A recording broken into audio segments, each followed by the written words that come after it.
Hello guys, in this video I want to talk about the AppLock application very shortly.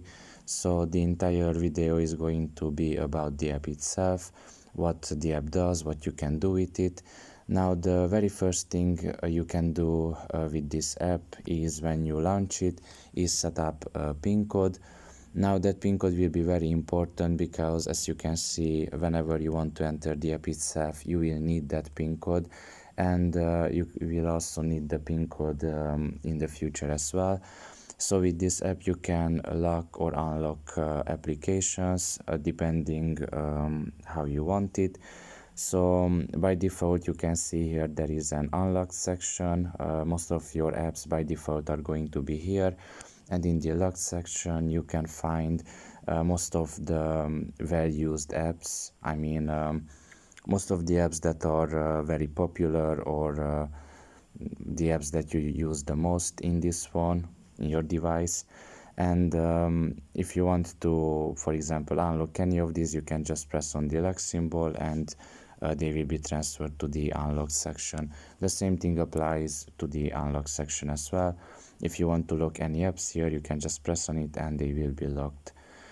Now pretty much this is all that the app is about, in a very big picture, but it also has other additional features. Now I'm not going to show every one of these in this video, obviously.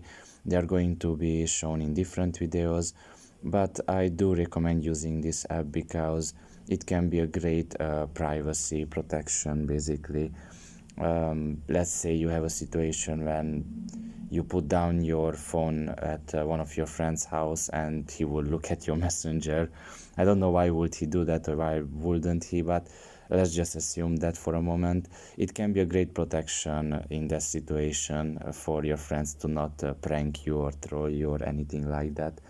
So yeah, it's going to be exactly the same PIN code that you have set up early in this app. So it's not going to be a problem to constantly write it in. Now I do admit that sometimes it can be a little bit problematic. For example, if you use apps such as Messenger or Instagram, whenever you want to enter into those apps, you have to write in the code, and sometimes it will also appear spontaneously during the usage of the app to just enter the PIN code. Now, if you don't like that, you can deactivate it anytime, but I do think that mostly it's a great app to use. So yeah, pretty much this is all about it. I hope this video was helpful to you. Thank you for listening and see you next time. Bye bye.